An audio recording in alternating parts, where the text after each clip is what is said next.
I always have a question, Mike, and that is like, what historical figure is the oldest who we still know by name?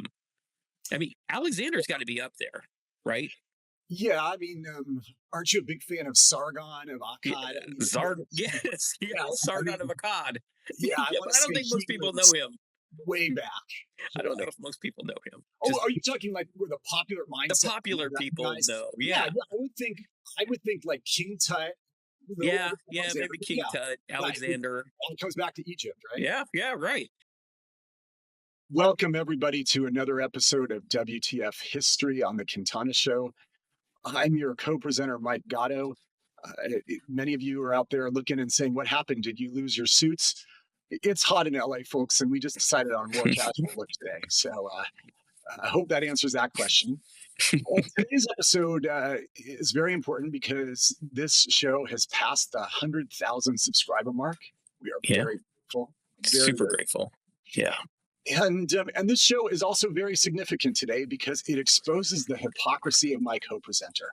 And that's because my dear co-presenter David Quintana likes to give me grief about focusing so much on ancient Rome.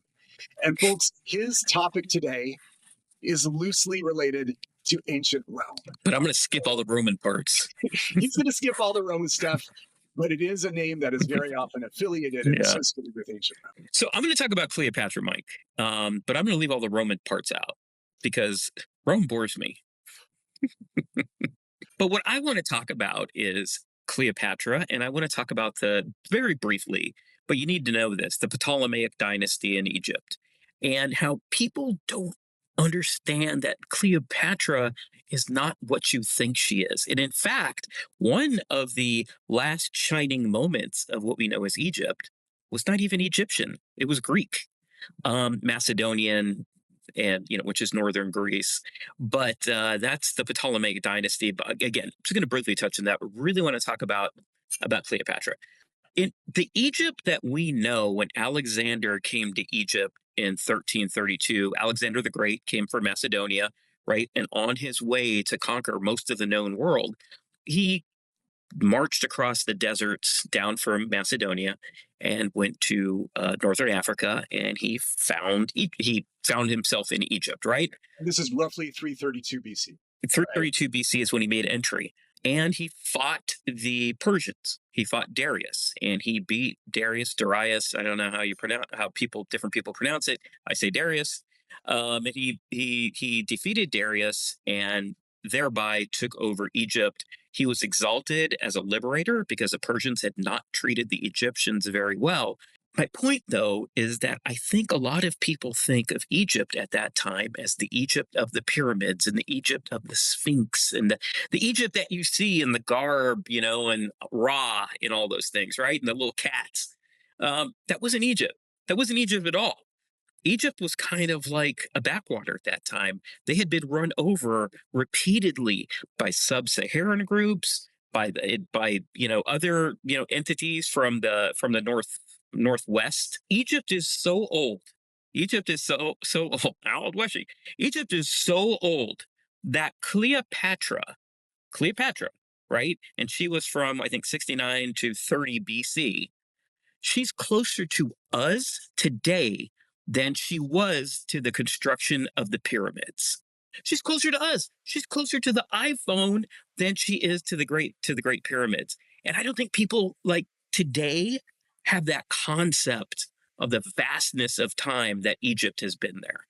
And another fascinating thing, the pyramids, the great structures in Egypt, were built before mankind knew how to work iron.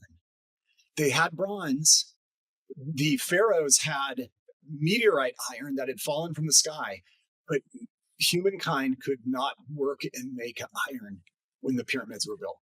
That's a great point because the Bronze Age collapse was in the like 1380 BC, right? This was still 1200 years before that. It's just Yes. amazing how old they are. And Yes. so anyway, when people think of Cleopatra, I think they picture the Great Pyramids and everybody's doing their pyramid thing. No, she was 2,500 years away.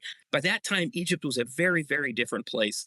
They had kind of become somewhat of a poverty state. They had a lot of good stuff. They had a lot of agriculture. They had a lot of minerals. They had trade routes that ran through there, but the Egypt people did not operate any of that. It was all by groups that had come through, conquered them, and then they would operate it for a while. Then they would get conquered. And Egypt, and Alexander came through again in 332, beat the Persians, took over. He was called a deity. He was made a pharaoh, Alexander, and he put birdseed down to create the great city of Alexandria. Now, Alexandria was to become the shining city of that era, of antiquity. They had the great library Yeah. of Alexandria, which was lost. But people, it's one of the seven wonders of the ancient world. So Alexandria at that time became great, but what it built over had been lost, right, for a very long time.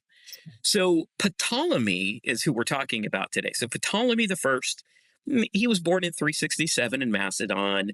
He has a weird origin story. He liked to tell people he was a Philip of Macedon's, bastard kid, which would have made him related to Alexander. But that really was, he actually had a dad, right?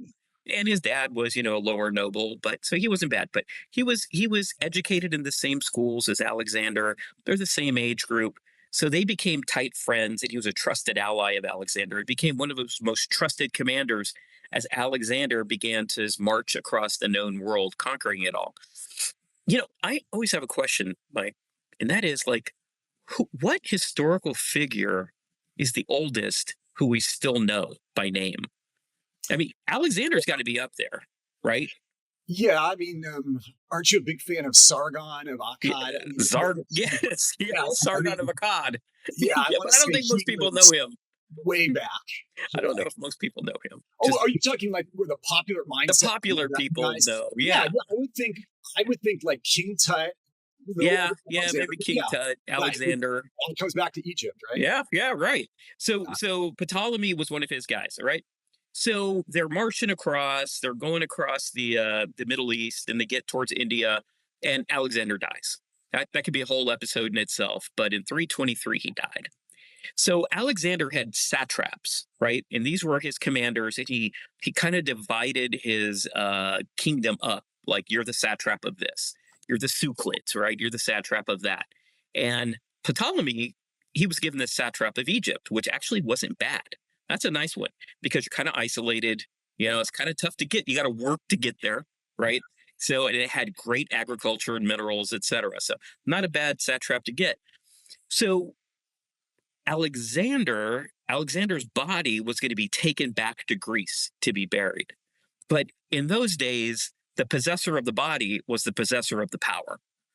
So as Alexander's body was in a train, not a motor train, but a long train, being taken back to Greece to be buried, Ptolemy and his army, they commandeered his body. They stole it from the folks that were hustling it off to Greece, and they stole Alexander's body and took it to Memphis, where they created a tomb and they had it there. And there was a big to do between all of the different satraps, and they stole because thereby he was saying, I am the progenitor, right, of Alexander's authority.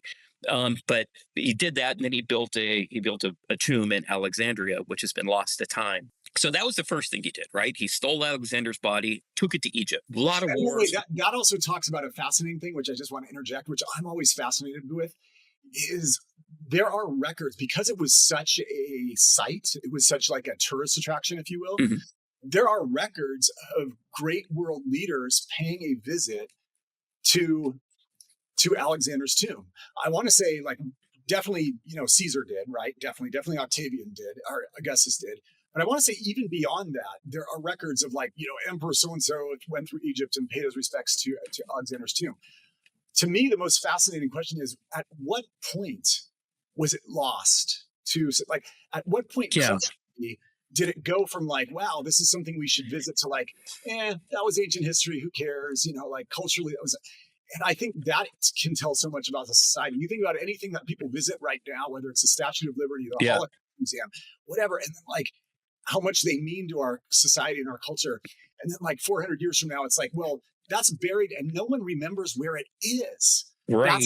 that's So, how much was lost. yeah. That describes Alexander's tomb in Egypt, by the It also tells you about the dark period that Egypt way. entered Yes. into after the Ptolemaic Dynasty, that they Yeah. were so forgotten until, I guess, Napoleon kind of, right, brought them back to Yeah. the fore. So he goes back, right? There's a whole bunch of wars. We're not really going to talk about that. It wasn't all that easy for Ptolemy, right?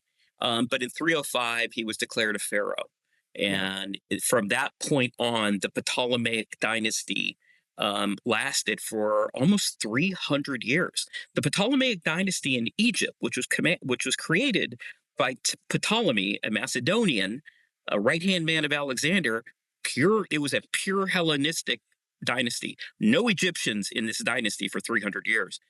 Lasted longer than the United States has been around, right? It's pretty amazing. The reason I said they're Hellenistic, Mike, because that was very important to them. All of the Ptolemaic rulers, they were 100% Greek. They only spoke Greek.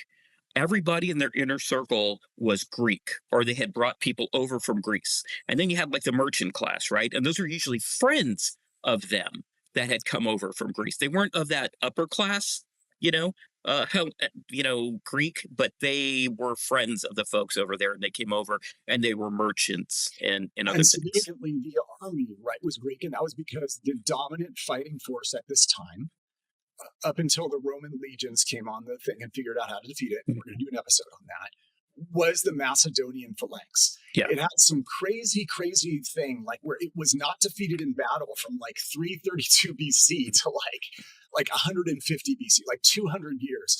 And it was perceived that only Macedonians were martial enough, were disciplined enough, were trained yeah. enough to fight in this manner. And so the Macedonian, the different satraps, they all kept Macedonians as part of their army. Yeah, yeah, you're right. That was the key to their martial strength, was the phalanx. So everything about the Ptolemaic dynasty in Egypt was Greek. They spoke Greek, like I said. And in fact, some of the questions are, well, how did they talk to the Romans? Well, everybody spoke multiple languages back then. Yeah, And so they would talk in Latin. Right, the Romans also learned yeah. Greek because it was the literature, right? The literature was in Greek, and so they would speak Latin and they would read Greek. So it was easy for them to continue, talking to one another. Then, so they were so tied to this original family. And by the way, the Ptolemaic dynasty is one that I think took it to the extreme. And I'm not going to go into all the details here, but let's just say they don't have a family tree; they have a family pole, um, because They were the Habsburgs before the Habsburgs. before the Habsburgs, like the Habsburgs would have told the Ptolemies,